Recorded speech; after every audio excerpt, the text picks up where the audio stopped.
So what's missing from my look today? I'll give you a few seconds to think about it. It's blusher. What I've done is I've put on my concealer and foundation, my eye makeup and my lip makeup, but no blusher. And I think you can see that my face needs something. So today's video is all about blusher. For me, blusher is like the cherry on top of the cake. It can make you look healthy and radiant and just add sophistication to your look. But there are definite guides when choosing your colours.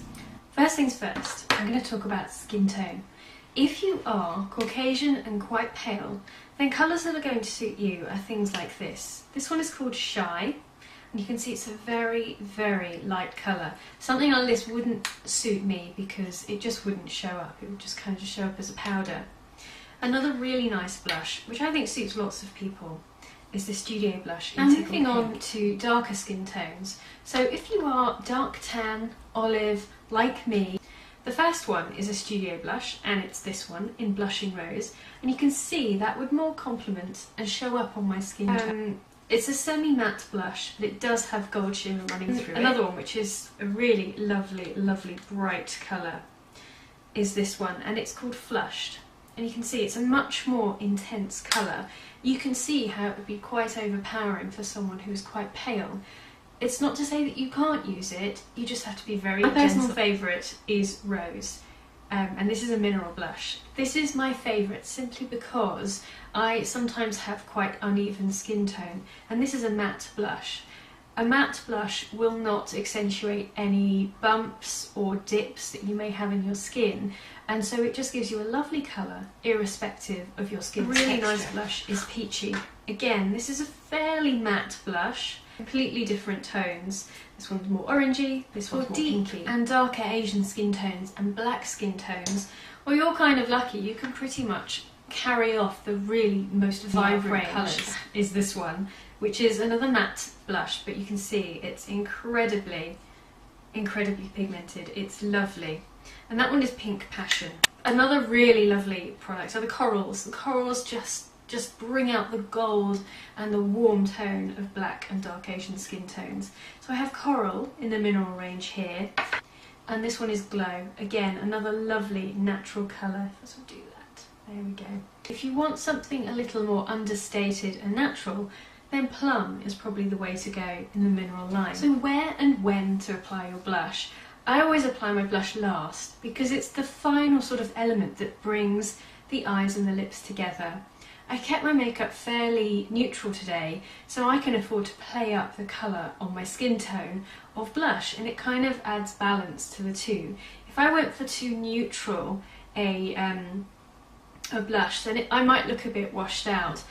There's nothing wrong with that. Sometimes it can look really lovely and subtle, but I'm the kind of girl who likes to add a bit of colour to her cheeks. If your eye makeup is bolder, so let's say you're going for a smoky eye or a statement lip, which is like a bold hot pink or a coral or a red or something, then it stands to reason that you'd probably want to play down the blusher and maybe go for something a bit more nude, which might be a bronzer or a highlighter or a slight wash of colour over the cheeks. A blusher brush from either of the ranges. Both of these are great. This one is more angled, so it's quite good for everything really. A bit of contouring, a bit of highlighting, and then switch it on its side and go blush. This one is more sort of rounded, so I probably use it that way and then blend that way, and then flat to just apply. Use this brush. Other brushes you can use, sometimes when I'm travelling I can't take every single brush, and specifically maybe not a blusher brush because I haven't got room. So another great tip is your powder brush, and you can actually just squeeze it into the shape that you want and apply like this. Same thing applies with the complexion brush. You can do the same thing. You can squeeze it into whatever shape you need and go for it that way. Fan brushes are really good if you have a very, very pigmented product, and literally cup the cheek and walk it upwards and outwards. So to match my sort of makeup, I'm just going to apply some rose blush. Easy to do, just use your fingers or your brush to find your cheekbone, and mine is there. The other tip is take your brush, look directly ahead, and put your brush here, basically on the outer portion of the coloured part of your eye. Your blush should not really go any further in than that. Some people go all the way into here, and that's just too far. It can make the face look a little pinched, and not in a good way. It's kind of a mean sort of thing.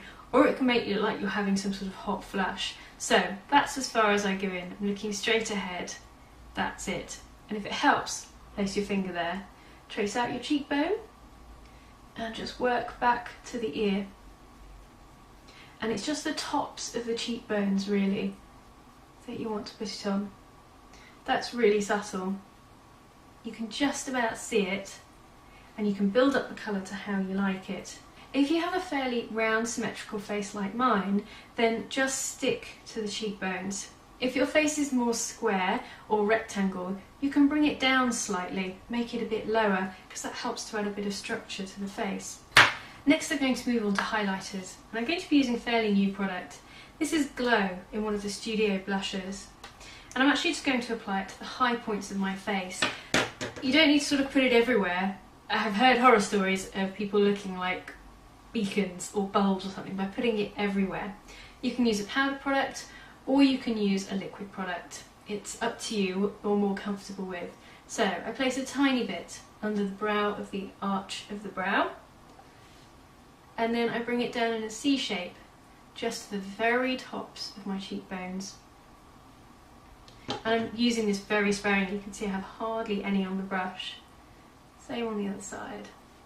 Then I take some into the bridge of the nose, top of the lip, and for me the chin. And just give that, turn the brush over and blend and sweep away any excess that's not needed. And that's fairly natural highlighting. It's getting fairly bright in here, but you can just sort of pick out a bit here and here and down the nose. If you want to make your face look slimmer, you want to have lifted cheekbones, you want maybe more deep set eyes, you want to contour your nose, you can do it with a darker than your skin tone powder. So here, this one is called Matte Bronze, and I'll show you a few other products you can use. This is my one of choice simply because it's a matte, and I tend to use it just from here to here to slim down the face, and you can see the difference. The next thing to do is to take it under the cheekbones.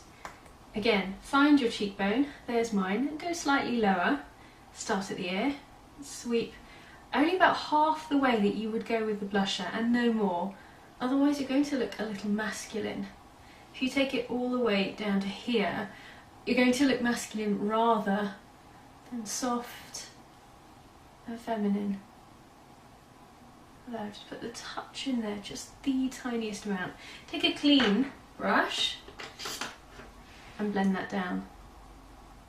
I'm literally whisking that backwards and forwards and blending it upwards with the blush. Blending all those three together. Now you can contour your nose, etc. But you can also use other products. If you want to use a more sparkly product, let's say you're going on holiday, you just want to sort of top up your tan, then you can use something like a Glow powder that's packed full of beautiful shimmer. Or one sort of very useful product is this, and that is a contouring blush and powder. It's really useful. It's quite sparkly and quite dark, so you have to be very careful with the bronzer, but it's easy enough to do. So there we go, that's my very simple guide to using blushes, highlighters and bronzers from e.l.f. Thanks very much for watching. Bye bye.